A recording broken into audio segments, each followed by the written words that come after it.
Welcome to the Calyrex Game Corner's Pokemon D&D campaign, featuring Cindy, a hot-headed teen with a penchant for arson; Gimli, an admirable father seeking to reunite his family; Elodie, a fun-loving baker with a whimsical heart; and Schmidt, a courageous young man searching for his purpose with a duck.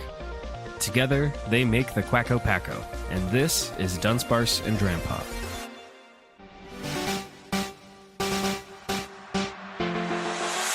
Cabbage has been abducted. While in conflict with the eldritch abomination that is believed to be a form of Semele's Malamar, Cabbage was pulled into the amorphous carapace that constitutes the corruption of Malice's horrifying body. Shortly thereafter, Schmidt entered the same threshold voluntarily, where his vision has become obscured and he is bombarded with terrifying sensations while suspended in the void.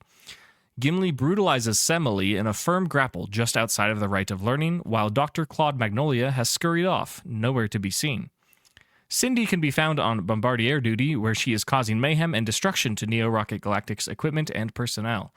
Some brave, iconic Hoennian trainers have come to assist the Packo, namely Archie, Maxie, and Stephen Stone. Thanks to their help, the corruption of Malice is apparently fleeing, hovering ominously eastward towards the Mossdeep Space Center while oozing and dripping black ichor. It is about midnight in Mossdeep City, while a horde of several dozen recently summoned NRG grunts and their Pokemon, composing a 30-foot-long phalanx, are rushing down a hill from the east towards the Packo. We are keeping our initiative order of Cindy, Gimli, Schmidt, Elodie, allies, and bad guys.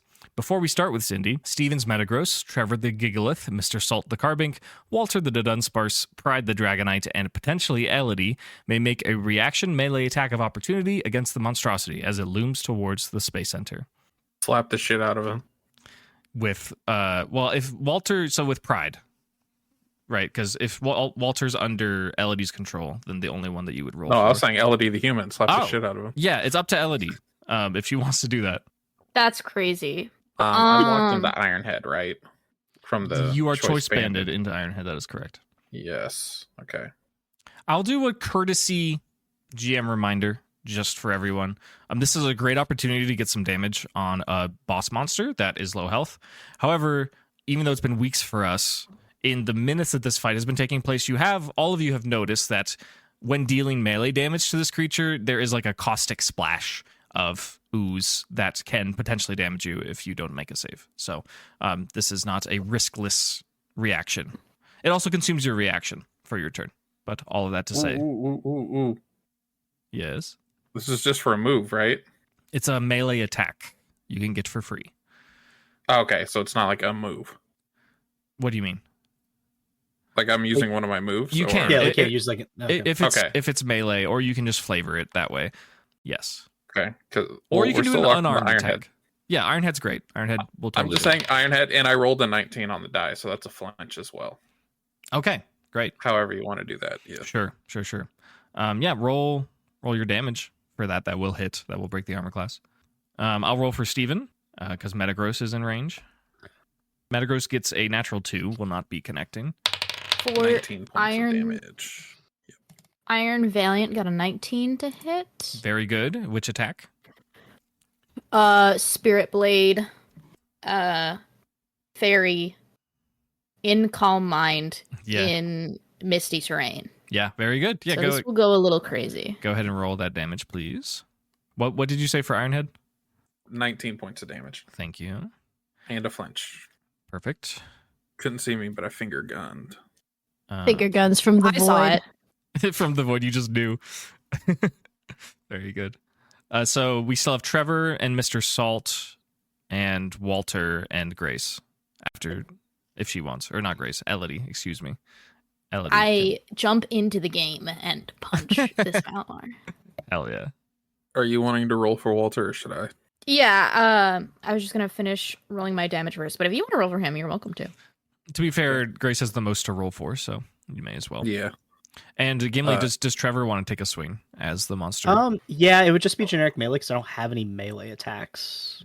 Okay. They're just unarmed. I mean, Gigalith has no arms anyways. Yeah, no, just a strike, just a smack. Roll to hit with your, whatever your roll to hit is from. Do you have any melee attacks? No. Do you have any moves that are not saves? No. Damn. Okay, let me calculate what Trevor's would be real quick. Well, it's just proficiency plus your mod plus 1 from your level. I think it's just plus 10. Just do plus 10.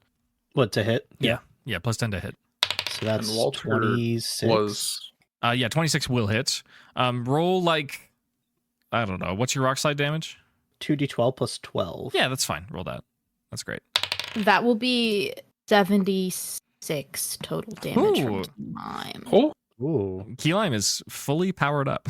That's pretty Is sick. that Powered up, counting baby. super effective? It is. Yeah, it's super effective. Okay. Yes. That's 19 damage.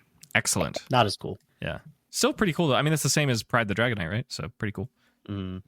And then that leaves Mr. Salt. I guess you just kind of do a headbutt if you want him to do that. He does have Stone Edge. Oh, yeah. You could flavor that. Does That's that fine. count? Sure, why not?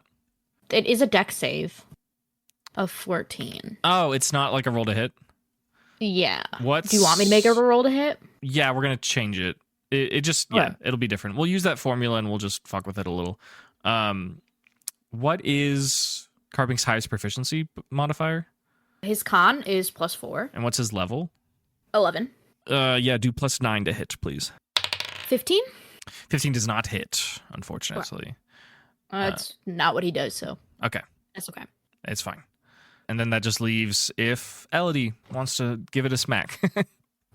I heard Walter. there's potential repercussions, and I'm low on HP. Okay, So you will I think I'm good. abstain. So We anyone have who... Walter too. Sorry? What? Walter. Oh, yeah, Walter. Sorry. Oh, Walter. Sorry, Walter is raging also, correct? Should Yes, he did in fact rage. Yeah. So it gets an additional die. It was dirty 21 to hit. be. That I'm will hit. assuming that hit. It Okay. sure does. It's Hyperdrill, by the way. Plus 11. 33 points of normal type damage. Very good. Cool. Yeah, this creature is clearly like not in the same capacity it was before. It's still terrifying, but it seems to have diverted its attention away from combat, and it is simply just moving. As it floats away, a bunch of Mons take a strike at it, and as they do, some ooze splashes onto their bodies. Please, anyone who successfully made an attack will need to make a DC 15 con save. Ooh. I crit. For Trevor. Yes. Trevor takes no damage. Both Walter and Pride failed. Okay. I somehow accidentally closed my keylime tab, but she failed.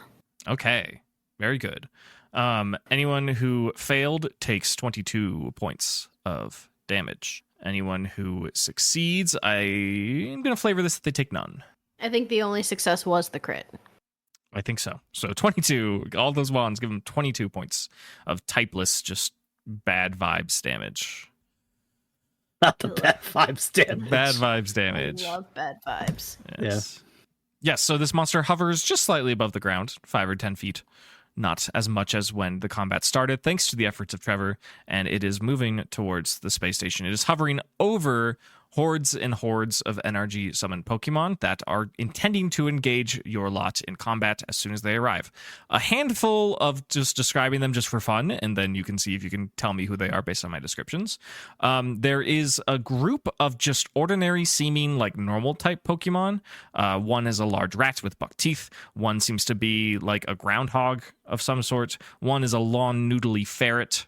There is a sinister bladed-looking fish Pokemon, and as it lurches towards you all, it shoots its scales and spines and fins off of its body to gain speed.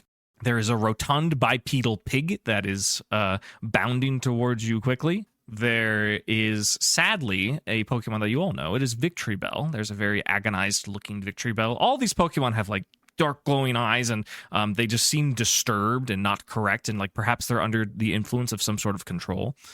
Additionally, you see a large skunk Pokemon that is actually running towards you backwards. It is doing so slowly, but it seems it is preparing an attack. And I'll describe one more for you just for fun. There's a large, like, heavy-looking horse Pokemon that as it gallops, as it trots, it trembles the earth beneath its hooves. That's just a few of the, I'm going to say 28 Pokemon that are rushing towards you in a 30-foot line. Now, it is Cindy's turn. Hello, Cindy. Hello. what will you do with your turn? You're flying around the space center. You just ignited some jet fuel and hurt a bunch of people. You've burned a rope that has been reinstated. I know at the end of the last session you told me you had a plan. Do you remember that? Absolutely, I do. Okay, why don't you tell me about it? So, I know that if I send out a Pokemon, I can only like move with one Pokemon that turn. Correct. And that's fine. So, am I close enough to the blimp that had the rocket fuel? You are. That's the one you're closest to. Yes. So, I would like to send out Trubbish into the blimp. Okay, very cool. And have Trubbish use self-destruct. That is a and then sick recall plan. it as a bonus action because it has fainted. That is really, really sick. I'm going to have you make a series of ability checks, probably 3 or 4 of them. Are you ready for those? Yes. Okay.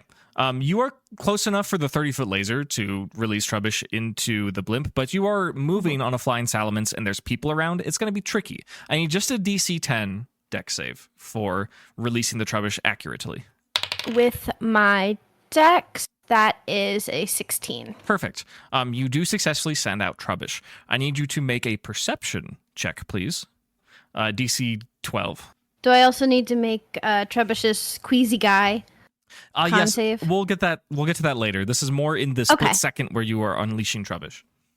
Okay. What is it, a perception? Perception. Ah, shit. Okay, we get a +1. That's a 9. 9. That is not quite high enough.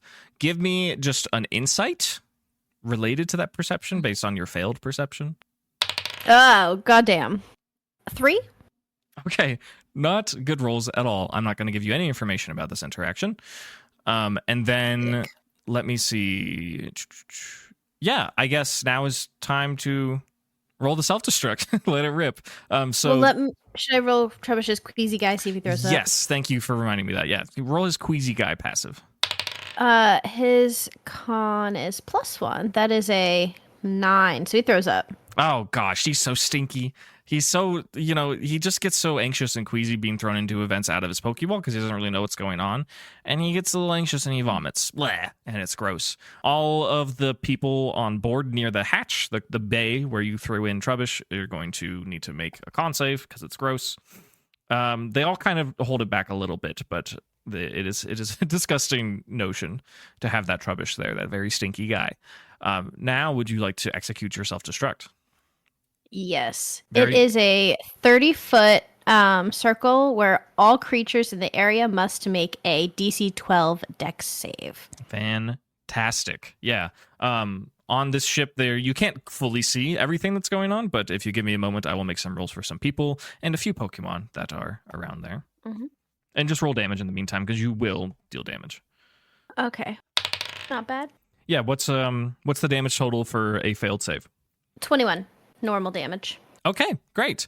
Yeah, this self-destructs collides with a total of 13 people or Pokemon or objects. And some of them have failed pretty poorly. There are definitely some people who, just from the combination of the stink as well as just the explosion, they will fall. They won't necessarily fall out of the bay. Well, I'm going to make a dex save for one of them who's close by. Yeah, they managed to stay on board. They will collapse. A few others will remain standing, but have taken a bunch of damage. And then you hear the sound of like objects exploding. Not quite as massive or incredible of a bomb as when you ignited the jet fuel, but there's definitely some damage happening.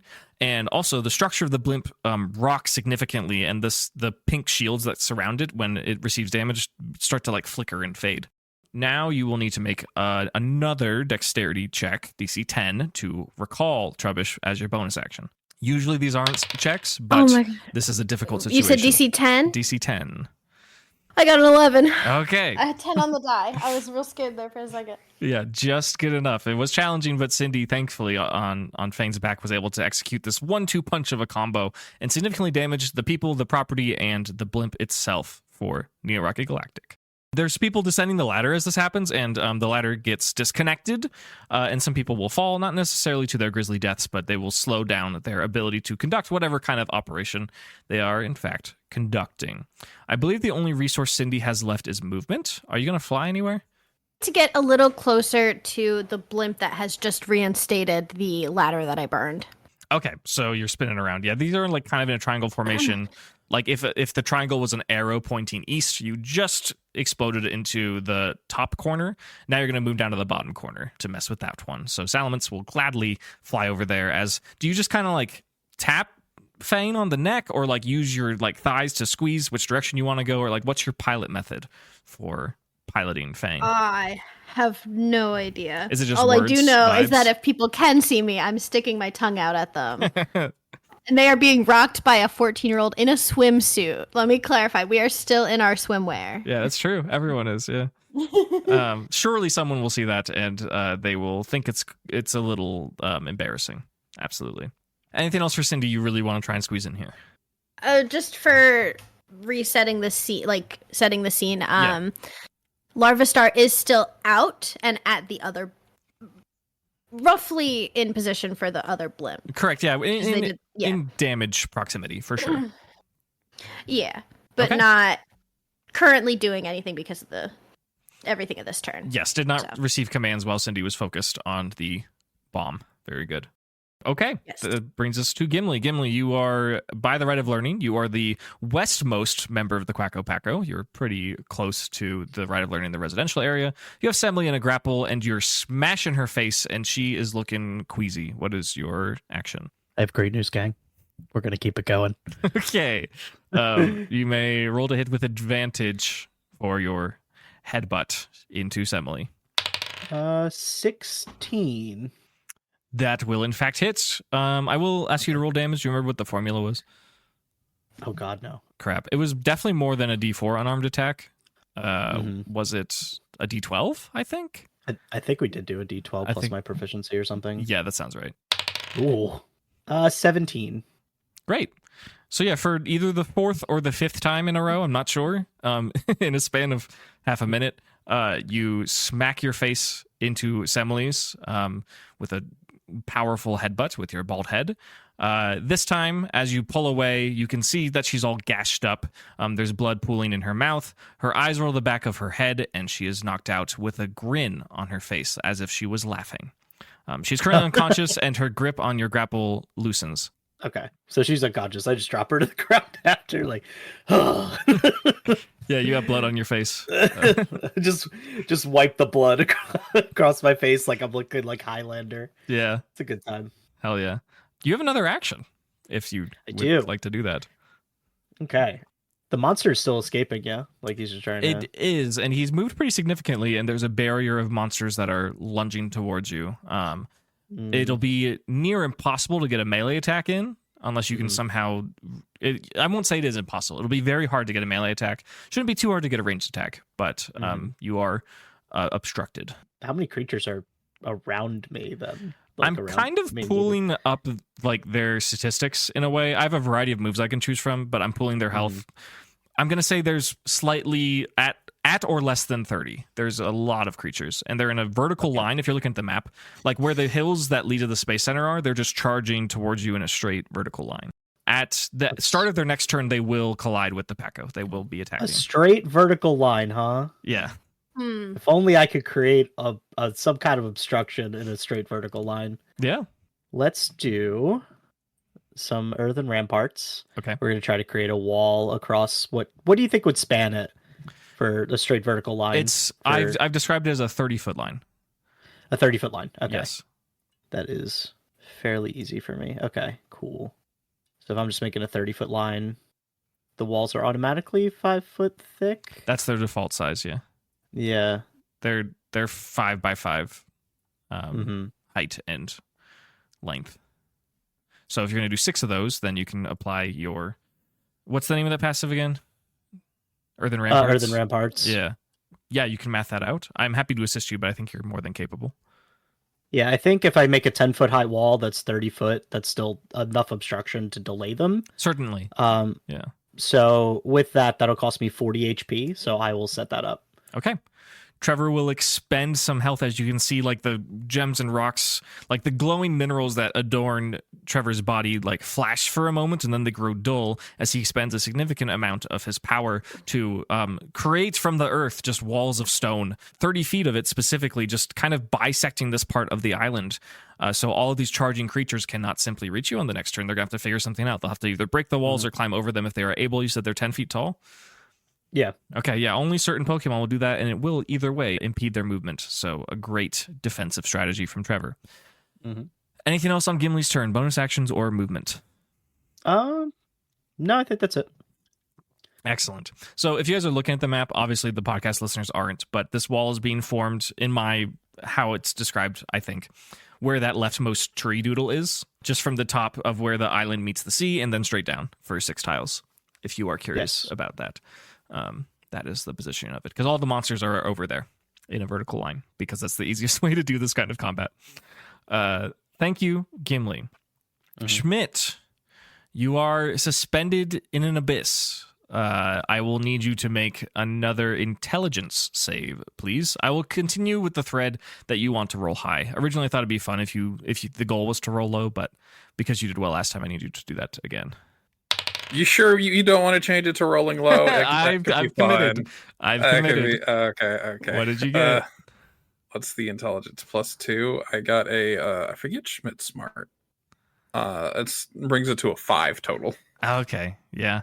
Schmidt's smart. He went to college, but that doesn't prepare him for eldritch horrors, unfortunately.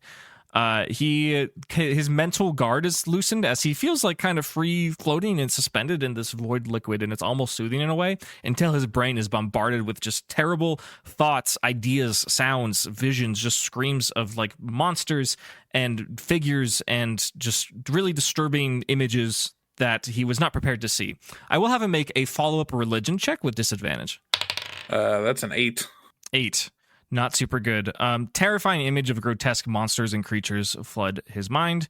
And then after a moment, he drifts out of the body. He just kind of falls. He is temporarily physically impaired. He's rendered prone, and any martial abilities until he succeeds on an intelligence save of 15 are going to be at disadvantage. He falls on the ground, and he sees, if he turns to his right, he sees a horde of 30 or so monsters charging towards his previous location, and they're currently impeding with a massive stone wall that you can only assume that Trevor created. To his left, he can see Cindy flying in the air and recalling Trubbish as there's an explosion in one of the blimps, and he's just laying on the ground. What do you do with the rest of your turn? Okay. Clearly, sorry, I should have also described, clearly right above him and moving to his left is the Eldritch Abomination that he jumped into. And it is just kind of like dripping, oozing black liquid. And it's moving directly east towards the Space Center. Not good. Did the Ironhead flinch ever do anything? This creature is not taking an action. If not. They are only moving. Gotcha. That checks out. Okay. I guess just have Pride swing again, because that's all I can do.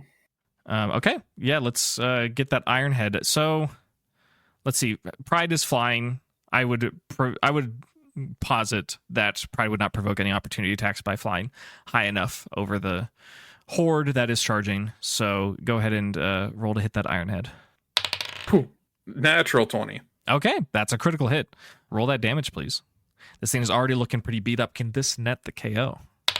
45. Yeah, that's awesome. Yeah. 45 points of steel type damage as Pride, locked into this move due to the choice band, is dealing increased damage and smashes his head directly into the body of this monster. Does not net the KO, but it lets out a sound for the first time in quite a while. It goes just like a demonic kind of screech. And it stops floating for a second to kind of writhe its tentacles in pain, and then it continues lurching forward. Also, please have Pride make a DC 15 con save against the goop that gets splashed onto Pride. 18. Okay. That is a successful save and will not take any damage from the goop.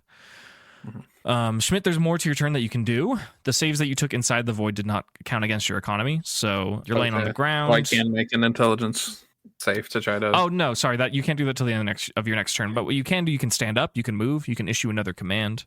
Those are all things that you're welcome to do. You could stand up either as an action or as half your movement. That is your choice. I think Schmidt will stand up. Okay. It's good not to be prone, so that's a good decision. I don't quite remember. Where was Quecco in all of this? That's a great question. I don't think Quacko would have jumped in the E-Core with Schmidt. Quacko was not engaged in combat. Like, you didn't have him do things, I don't think. And No. I also think that you're correct that he wouldn't have jumped in. So we can just, because he hasn't been getting commands and the action economy has been too dense, we can just say that he was, when Schmidt jumped in, he jumped off of Schmidt and has been flying, waiting for Schmidt to come back. It's only been, 12 seconds. So Quacko, we will say, is in range and is ready to receive a command if wanted. Okay. We have Quacko. Give him a good smack. Sure. Roll to hit your attack of choice. Oh, we could do the new sky attack. You can give it a whirl. That's a 12 to hit. 12 will unfortunately not hit. Was that sky attack that you rolled? Fuck. Yeah. Did we I make rolled that a 2 and it was plus 10. Did we make that a one-turn move? Oh, no. So You could still do it if you you're right. want. I'll let you roll again on your next as an turn. action, identifying creature in range to begin charging. Right. Charging requires concentration. On your next turn, Quacko may dash anywhere that is within melee range of the chosen target, up to 80 feet. Yeah. Ignoring attacks of opportunity and most environmental hazards. And what's the distance of that dash? 80 feet. Pretty significant. Just charging up Okay. to become a missile is pretty cool. So do you still want to commit to sky attack? We'll just charge, yeah. We'll just Okay. charge this turn. Cool. Very good. Anything else for Schmidt? I think that's it. Okay. That brings us to the next initiative. Elodie, thank you for your patience. What will you be doing?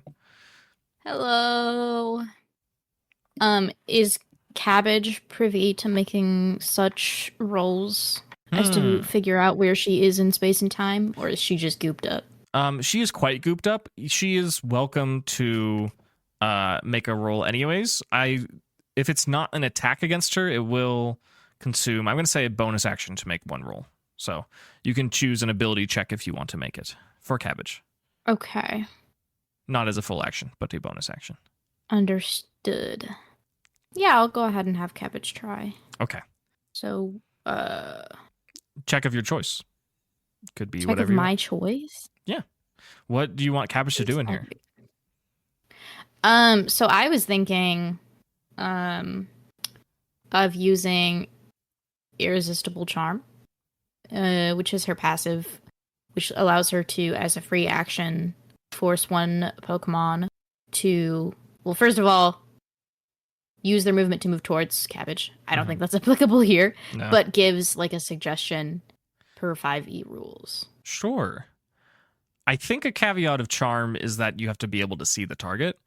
However, if you still want to lock that in and give it a whirl, I'll let you do it. It might just be like less effective, or it might be a challenge. Fair. But I'm pretty Fair sure enough. line of sight is required for that. Pretty sure. I will say in the description, and I can paste it, it just says forcing one Pokemon within 60 feet to make a DC 16 save. Okay. That's probably on me. I don't want to punish you for my mistakes, though. So if you want to give it a whirl, you're welcome to Okay. try. I can't promise it'll Just try. do anything. Yeah. Understandable. It makes sense to me. Also, it's flavored as a free action. Is there a limit to it? Once per long rest. Well, okay, So. cool. Yeah, so then that wouldn't be a bonus action, so you can just give that a whirl. They have to make a save, I'm Okay. guessing? Yes, DC 16 Wisdom save. Okay. They got a natural 19, so they will not be Okay. succumbing to this. All right. Understood. We gave it a whirl. Yes. Now, would you like Cabbage Um, to make any sort of ability check? You don't have to. I mean, I'd like to give it a try to see if she can figure out a way to get out. Sure. I'll let you choose the ability. Just for flavor description, all the same elements that I was describing to before are relatively applicable, rather than just kind of... Cabbage is not floating aimlessly because she is wrapped up in tentacles. 2 different wispy tentacles are around her body and keeping her stable, and she is also experiencing the void and strange sounds and just eerie sensations. Okay. So I get to choose. Can I make this a con save or whatever it is? You can do whatever you want, just I would like either an ability or a skill specified and what you're trying to do as the goal to determine what the DC should be. Okay. So trying to get out of the grasp. I'm going to flavor that as either strength or dex. Okay, that's fine. We will do dex. Okay. I don't know if any dex skills would really... It's not acrobatics, so just straight dex. I will That's give a you... natural 20. Oh, shit, that's a crit. Way to go. That's good stuff. Yeah, that will certainly be effective. Cabbage kind of wriggles and expels some kind of fairy magic, and the tentacles loosen their grip, and she's able to kind of slink out, and she's now floating in the abyss on her own accord. That is to say, the directions are all scrambled in her head, and she does not know which way is up or down or left or right, but she can try and scoot through the darkness in a direction, if you would like to give her one. Sure. Just say down, I guess. Sure. She will scoot down past the tentacles. We'll say that she slipped out that way, her relative down, and she will start moving. Moving through the abyss in this manner will provoke the abyssal effects, the mind magic. She will need to make an intelligence save, please. Okay. Okay, that was a 1. Oh, that was an unnatural 1. Oh, like it went down because of int. Right. Yeah. Dirty 1, not as bad as a natural 1, but still not great. Cabbage is feeling terrified. She can reattempt this at the start of her next turn, but after that movement, she is now immobile, and she would not be able to... She would attack blankly whatever is happening here at disadvantage, but tough to figure out what to attack anyways. Mm-hmm. Of course, this is just Cabbage RPL. He wouldn't know any of this. Right, yeah. Everything is happening there. Yes. Okay, cool. We gave it a whirl. Yes. All right. It's some progress, for sure.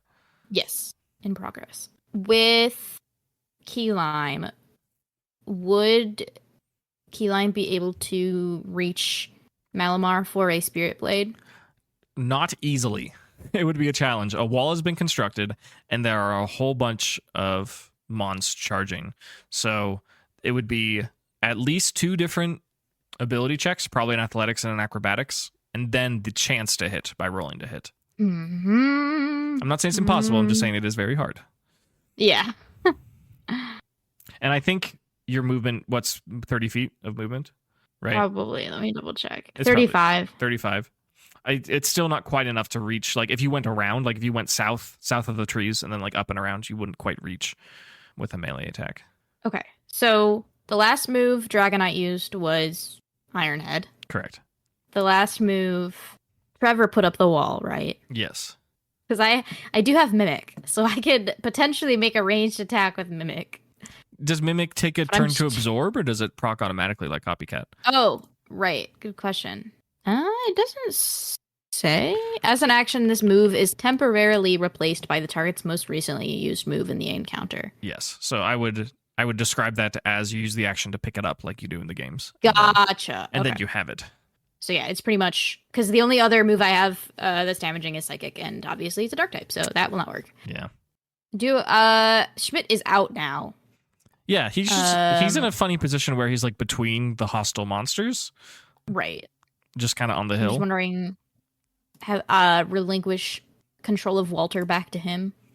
You can. I think something to consider here in this sharing mons kind of thing is just to remember your action economy, right? Because you could give Walter back, but that isn't to say that Schmidt's going to like use Walter on his turn. That's fair. But you're welcome to do that.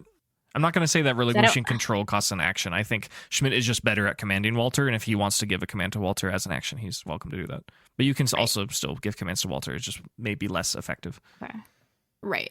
And I think Walter probably would have a harder time getting to Malamar than even Key Lime. It could go under. Oh, that's true. He could go under. Let's try that. Okay. So can Walter drill underneath to go up to where Malamar is? Yeah, I'm calculating. Yeah, I think that'll be just enough.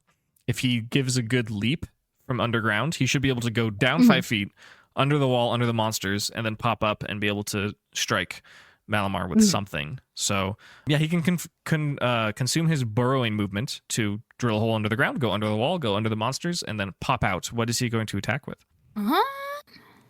Let's use Hyperdrill. Epic. Whatever the roll to hit is for Hyperdrill, please reduce it by 2.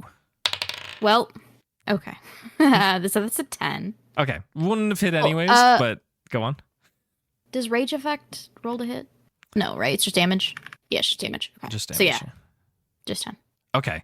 Pretty sick maneuver regardless. Walter uses his serpentine drill tail to drill under the ground and appear near Malamar, and then swings the drill into the air to try and strike the monster. But unfortunately, the attack goes wide and does not find purchase in the goopy body of this monster, this being. But that being said, Walter's in a pretty prime position to get some more damage in. Cool. Do I have another action? I think you Or do. was A lot going on for Elodie. Okay. Yeah. Keep it rocking. One more action. What are you doing?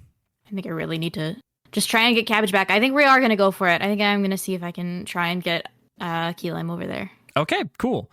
So what's your method, actually? What are you thinking? Like, you're going to scale the wall? You're going to bash through it? What is the strategy here? I think I prefer scaling it Okay. to bashing through it. Okay. No, I don't want to really do that. Because then it gets another turn off. I was going to say, can I, like, hold my action and then, like, one of the flying mons can come pick her up? But I don't want it to get an action off before I do that. Yeah. Yeah, I think scaling it. Okay. So it's so that will consume 10 feet of movement to climb the wall and 5 feet to get there, but you're probably going to do a jump attack anyway, so the movement count doesn't super matter. Athletics, Keelan's probably proficient, right? Not in athletics, no. What does But her Keelan strength have? is really good. Just Insight and Arcana. Oh, okay. Yeah, that makes sense. Okay, yeah.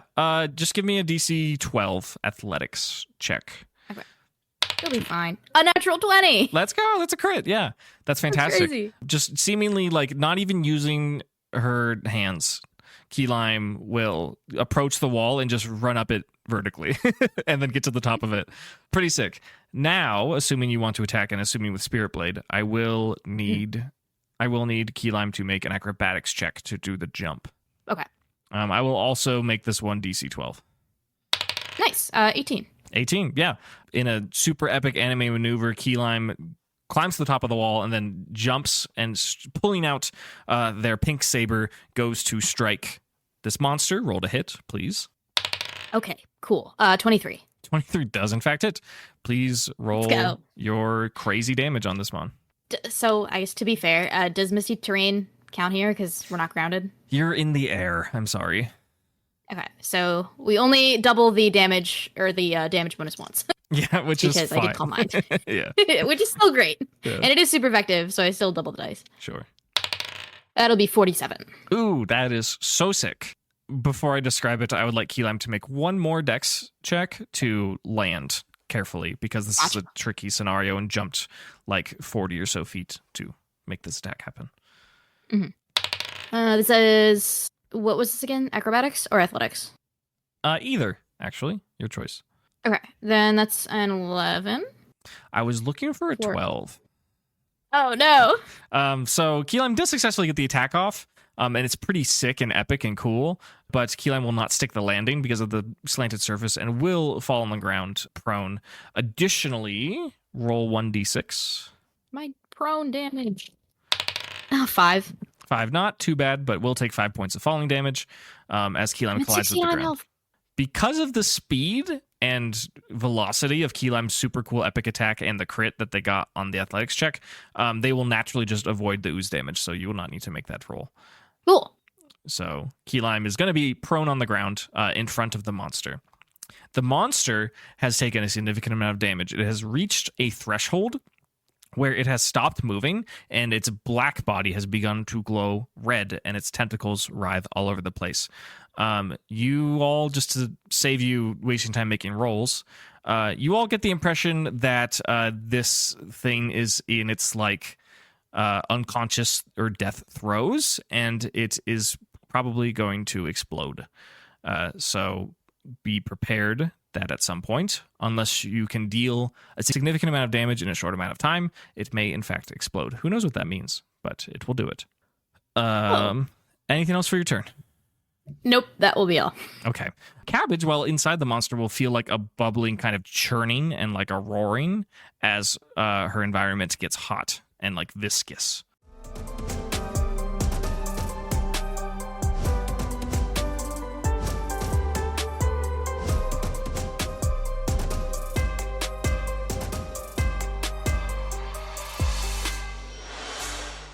The allies' turns.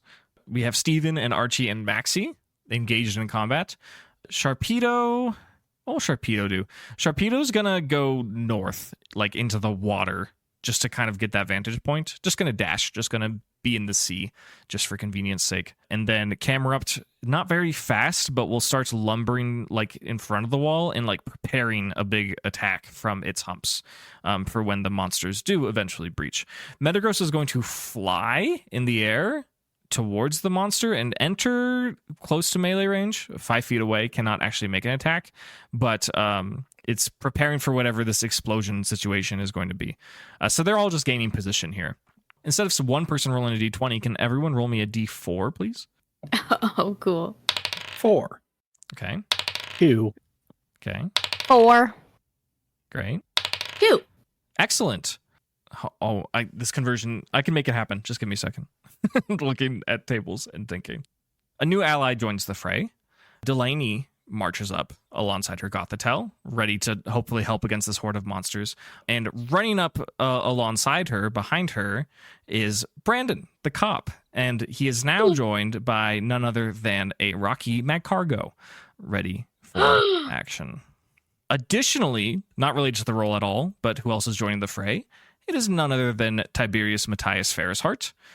He's flown in alongside a Corva Knight who is ready for battle, and Jim Lee, who I think was here prior but hasn't really been doing much, sends out his golem and is ready to encounter these creatures. So we have a few more allies now. I guess Elodie, roll a perception? No problem. 23? Great. You get the feeling that Brandon definitely like recognizes you and knows you're here, but like does not make eye contact. Oh, no. Oh, man. Okay. And before the bad guys go, you all hear a clap of thunder. The bad guys will now go. More and more people and Pokemon are storming out of the blimps. And the one that took the Trubbish explosion, it sends out like a few more people in Pokemon to deal with stuff on the ground, but it seems that it retracts the ladder and begins to close the bay door. It seems it's kind of done with whatever it's trying to do, whether it's been beat up too much or it's just simply like expelled all of its personnel, then that's what's happening. The other two blimps have lots of people pouring out, people in Pokemon, and one of them also produces a beam from a strange looking cannon on the front of its face, the front of its body, and will fire it at Larvastar. Larvastar, please make a dexterity save of 18. Oh, no. 19. 19, nice. Larvastar is able to dodge out of the way as a pink beam is fired from not like a cannon, but like I guess like a laser. I don't know how to describe it. Like a turret. That's the word. Fired from a turret that extends out of one of the blimps. And Larvastar nimbly dodges out of the way, and it goes off, like way off in the distance into the ocean, and there's an explosion. It goes just in the water that is to the west of Mossdeep City.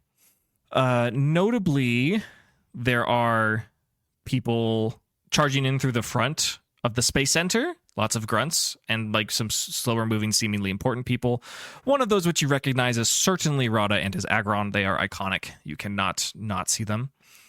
Additionally, folks are storming in the restricted area where the shuttle launch is, and like things are happening. Things are being equipped to the shuttle, and the rockets are being toyed with in a way. You'd have to take a good look, one of you, to see exactly what's going on, but they're doing things to the rocket.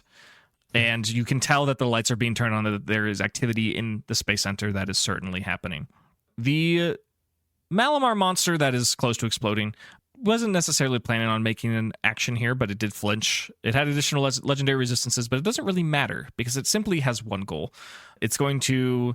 it's now going to move just a little bit closer to the Space Center, not necessarily melee range, but it's going to just stay there and just glow kind of evil dark red as its tentacled tendrils all like squirm and writhe in the air, not necessarily attacking anything, but it is seemingly going to detonate unless it is stopped. And oh yeah, the horde, I have to describe them. So they connect with the wall. Some of the monsters, like the big horse I described, is going to try to just plow through it. It's going to require a 20 to get that, which it does not get. So they're going to start damaging as much as they can. Some flying Pokemon, like there's a large dragonfly Pokemon, it's going to try and fly over the wall. It will do so successfully, uninhibited, but that will prevent it from reaching the party for one more turn. So the large dragonfly, there's a draconic looking Pokemon with wings and is flying. additional monsters. There's one that levitates that looks like it's like some sort of made of clay. You've seen it before. It's a clay doll. You fought it in the Mossdeep Gym Challenge. Various monsters will start to fly over, and other ones will try to smash through the wall, try and deal some damage. I'll run that calc as Cindy's going because it's going to be a lot of dice rolling, and I can multitask that better at that time. Am I forgetting to describe anyone? Cindy, you relocated to be closer to the blimp that fired the laser, right? No, the one that I burned. Oh, the other one. Rope with salad. Yes, perfect. Yes. Regardless, you're closer to another blimp. I'll have you make another perception check, please. Okay. I think I have a plan regardless of the perception check, but I guess we'll see. Okay. My perception is +1. 11. 11, cool. The check has gone easier because this is the second time I've exposed you to it, so you have succeeded. You know without a shadow of a doubt that as you approach this blimp that there is like some sort of message being conveyed over a loudspeaker or megaphone or some sort of amplification. You can't fully make out the message, but you know without a doubt that it is the voice of Symmetra. I will have you follow up and make an insight on that. I will also make this DC 11. My insight was a 19. Very good. You can't make out the words, and you know it's her voice, and you haven't spoken with her in a while, perhaps, but there's just an element to it that just seems uncanny. Like, there's a relief knowing that she's okay, and you hear her voice. It's like, oh, that's Sam. But it's just, there's something strange about it. There's something off about it, and you can't quite pin it down. It's almost like it's not her voice, but it is her voice, but she's not the one saying the words. Oh, okay. So maybe she's not evil, guys. She's just possessed. Opium. Cindy, it is your turn. That was the end of the baddie's turn. Fabulous. It's hard to go to space without a rocket. Mm-hmm. So, we're going to focus our attention on the rocket. Okay, great. What is your I'm goal? going to have Fang and Larvastar. I don't know how much movement Fang needs to do. I don't think it's as much from where the blimp was, but Larvastar it might be.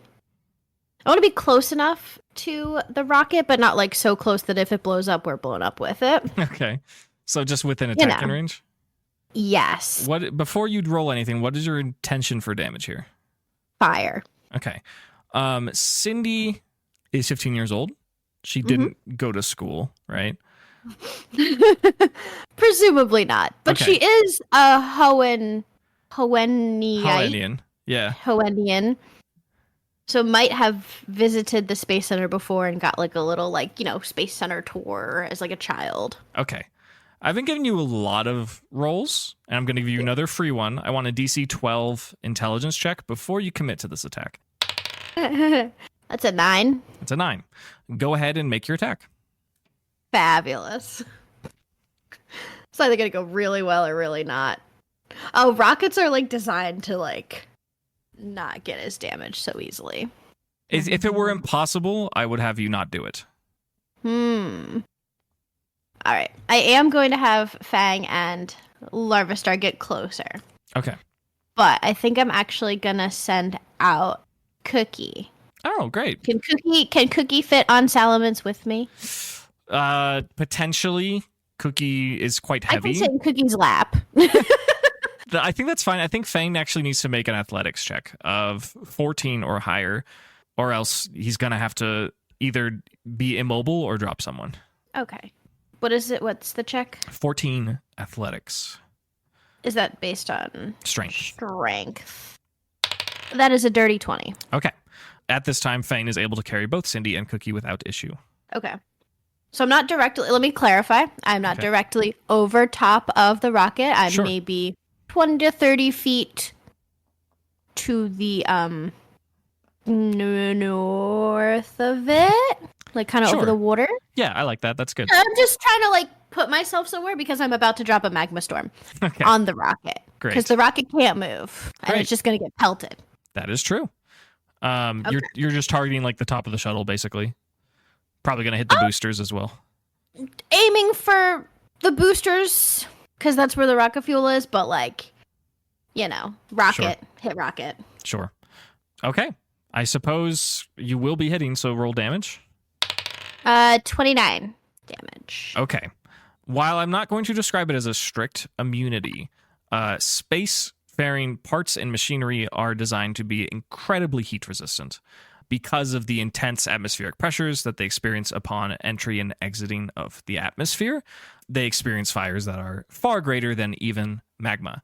So, while I will not say that you are not doing damage, it seems to have little to no effect. More than zero, we will say. But if you seriously want to damage this vessel with fire, it will take a lot of effort. Okay. It's fair. It will, while Cookie is able to maintain concentration, it will continue to take 16 damage. Okay. I mean, obviously, if it's resisted or whatever, however, you need to do that. No, yeah, it maps out differently. 16 but is the, yeah. if you reactivate it. No, it just happens passively. Right. As long as I maintain concentration up to a minute. Okay. Very good. That is happening. There's a magma storm that is centered at the rocket. And I think that's my whole turn because I sent out Cookie and did that at the same time. Yes, that is correct. So you got a lot of Mons out. So Cookie and Cindy are riding Fane, this elements. Larvastar the Volcarona is flying around and is Sully's away, huh? Sully's away, yep. Okay. Sully's with me. Very good. That's Cindy's turn. Gimli, you no longer have to commit your turn to grappling and head smashing Semele. So what will you do? God, what do I do now? Yeah. Your wall Plan's was a great over. success. The Pokemon are trying to damage it. Certainly haven't taken enough health to fully break through. They probably will break portions of it on their next turn, but it's totally succeeded in stopping them this turn, which is cool. Nice. Yeah, they're gonna have to spend some time breaking that down, but can't do anything to make that better because that's kind of my job now. Everyone else is destroying everything. Well, mostly Melissa's destroying everything, which we're fine with. I feel like Cindy just blowing things up. Let's see. I guess I could take the opportunity to get other Mons in the action here. Because you just have Trevor, right? Right, yeah, because there was no time to do anything else, and I was sort of wrestling somebody, Sure. headbutting them, so kind of hard to bring a Pokemon out to, but I think we have time now. Who do we bring out? Oh, did we ever get text for Trick Room? Did you learn Trick Room? Yeah. On, Oh, shit. I did a TM for Trick Room on Bud. I must have missed that. Just when you use it, it just reverses the turn order for 4 rounds. I gotcha. It's kind of nothing, but also kind of not. Like, you could be cheeky with it, but depending on where you are Yeah. initiative, it's kind of nothing. So, I don't know. Yeah, it all depends. It's mostly to give like a turn reset, like if I wanted to double up the person before me. Yeah. or If you're in a something. good place in initiative, you could basically get 2 turns in a row, which could make a big difference. Right. That could be huge, yeah. We'll definitely bring out Lasagna, because I need to start preparing defensive layers to keep these Mons out. Cool. Lasagna, the Hoennian Ruby Crustal, can enter the field. Yeah, very cool. So that's Gimli action. Trevor is going to...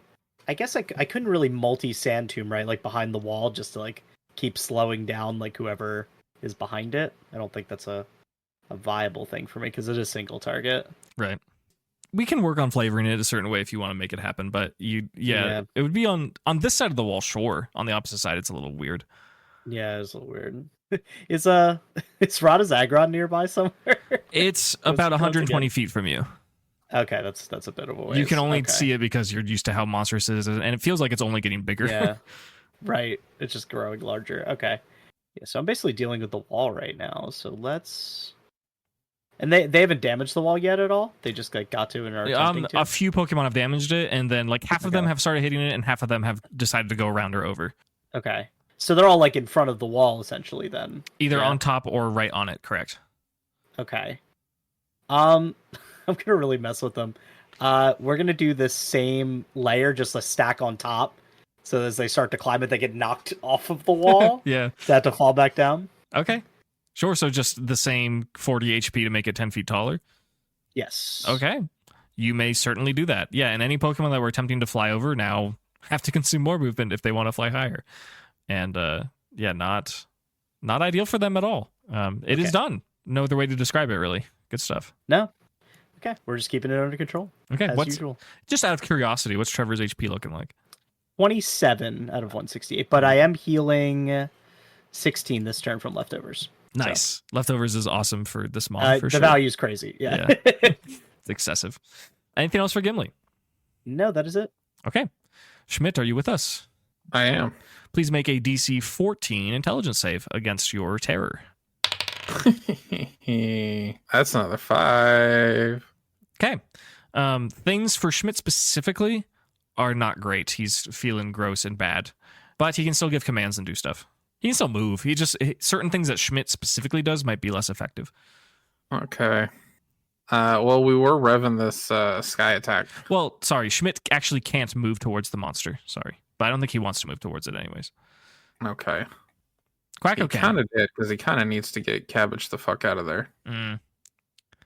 But we've got a sky attack queued up. Yeah, Quacko can do it, right? So, yeah, I guess let her rip that sky attack. First time using it, pretty fun. You can reduce that PP and roll to hit. Yes, that is a dirty 26 to hit. That will, in fact, hit. You may roll damage. 47 points of flying type damage. Super good hit. Excellent. That's like a spirit blade, basically. And where do you want to position Quacko? He gets to move 80 feet for free. Which side of the monster does he want to be on? We don't know where Cabbage is in the creature, right? Correct. Or if we could even... Because I would like to position Quacko through the creature and then attempt to grab Cabbage if we could, but we don't know where it is. Yeah. Not sure where Cabbage is. But if you want to go on the other side of the creature, you can do that. If you want to... Are you suggesting that you want Sky Attack to, like, pierce its body? Yeah, like blast through it. Sure. Let's do that. And then...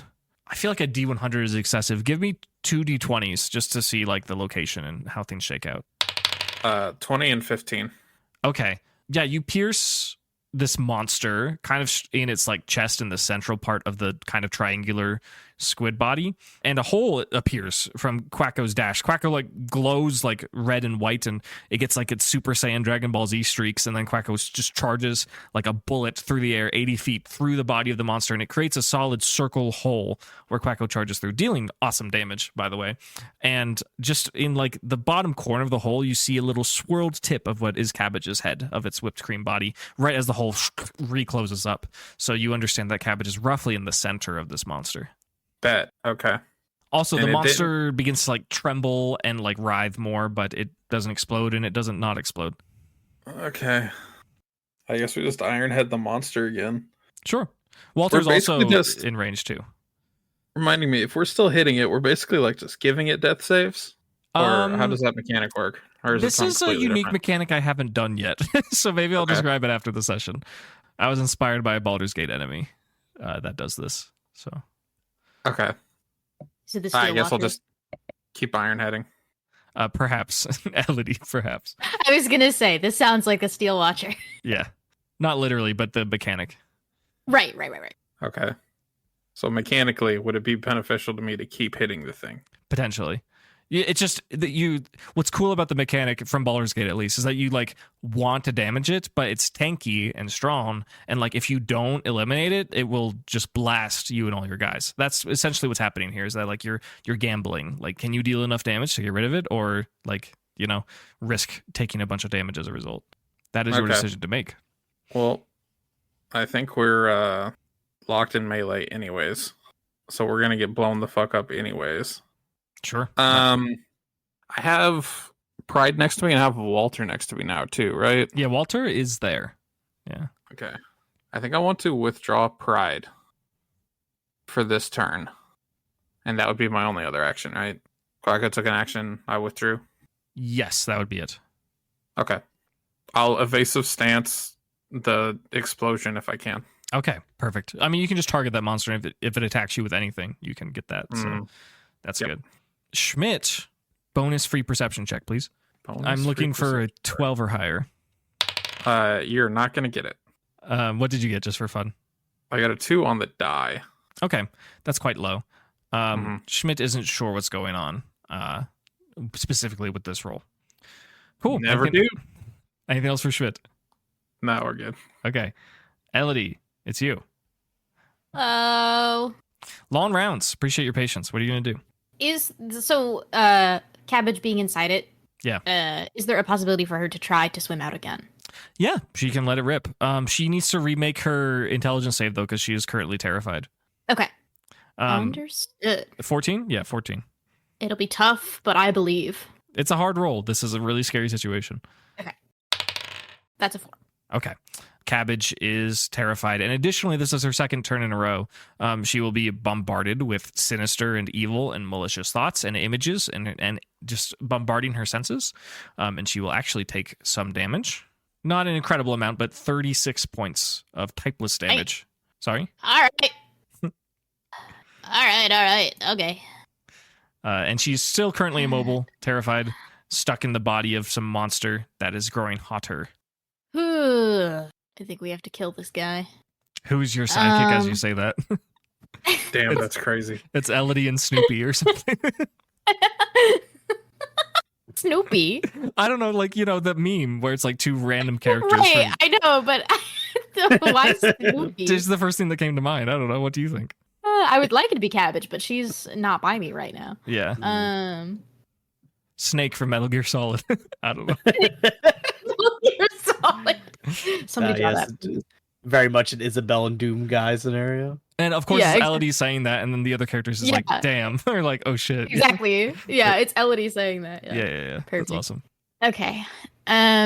So getting up from prone takes half of Key Lime's movement, right? Or an action. Your choice. With getting up, would she still be able to jump to reach in order to attack? Yeah, with, it's actually Spirit Blade? yeah. Keelam could do it from the ground. Actually, it's only 5 or 10 feet off the ground, and Keelam has a sword, so Okay. no need to jump. Okay, cool, perfect. And I'm still on the ground then. Mm-hmm. Okay. We will do that. We'll let that rip. Okay. Roll that Spirit Blade. Natural 20. What's going on? Holy shit! What's going on? I think it's this dice. This dice is just hot tonight. Yeah. Cooking. Okay, so it's super effective, right? Mhm. So so for a crit, we do just the full damage. Is that without it being super effective, or no, is that is with it? being- That's why this mechanic is so strong. So that's A lot of damage. perfect. Yeah. That's please a roll lot it. of damage. Yeah. Cool. All right, let me do the roll, and then I'll add the flat damage on top. Not This a might bad be the biggest hit we've roll seen even. so far. I feel like this is going to be huge. It's quite possible. Yeah. If you break Okay. triple digits before me, I'm gonna be mad. It might. It's a huge hit. Yeah. Yeah, it's triple digits. Ooh. Fuck. So that's just for the math people at home. So it's the base damage of Spirit Blade is 3d10 plus 9. So doubled is 60d10. So that's 60 flat damage, and then the total that I rolled was, I believe, 36. Mm-hmm. So then also the damage bonus is plus 9, which is doubled because of Ooh. Calm Mind, and then doubled again because of Misty Terrain. So that's 132. Hell yeah. That's so sick. Key Lime rights themselves up, stands on the ground, swings their sword for a critical hit into this monster. It leaves like a trail of a pixie like pink glow as it slices, and then it like explodes afterwards in the classic Monster Hunter lawn sword kind of thing, you know, like the Yep. and little pink explosions and slices cover the body of the creature. It lets out a blood-curdling screech that seems to silence the whole island, and it begins to drip into a puddle of darkness. A couple things of note. It gradually becomes a puddle. It will fully become a puddle at the end of its turn, but you do see two creatures emerging from the puddle. One is a still terrified Cabbage for now, and also the body of a regular ass Malamar is beginning to form. Also, the results of Schmidt's failed perception check. A very strange looking figure in like a gray cloak that covers its body is standing on the western side of the Space Center, pretty close by. Elodie, you can give it a shot at this perception check if you wish. Heck yeah, I'd love to. 19? 19 is incredible. You can't fully distinguish what is in like behind this cloak, but you're pretty confident that it's not a human, or if it is, they look like really, really strange. They are wearing strange, like pointed blue shoes, and they have large white hands that appear to be gloved. And they are standing cloaked at the side of the Space Center, staring at this pile of goop. They have an intention of some sort, and that is not something that you are able to distinguish. What is Mr. Rhyme doing here? Any other notes for Elodie's turn? You have more stuff to do, right? Yeah, I think that was only one action. Yeah, keep going. crazy. Okay. Oh gosh. Okay. So this was like my one thing that I was like, I'm gonna do, and now that I've done, I'm gonna recall Cabbage. Okay. Cabbage is in a goop. So you will have to make the dex check. And also, you're pretty far. So I'm looking for just a DC 12 dex. 11. Oof. You know what? I'll give you a little treat as a flavor. You hit your laser like straight on to recall Cabbage, who is like motionless in this puddle. But it seems to be like deflected. Like the moment it connects with Cabbage, bring, it like goes off, just goes stray in the distance. But you don't see any object there. What the heck? Any bonus actions for Elodie? I just realized I probably should have done this, or at least tried to do this first. I guess I don't know if this would even work. Oh, I get it.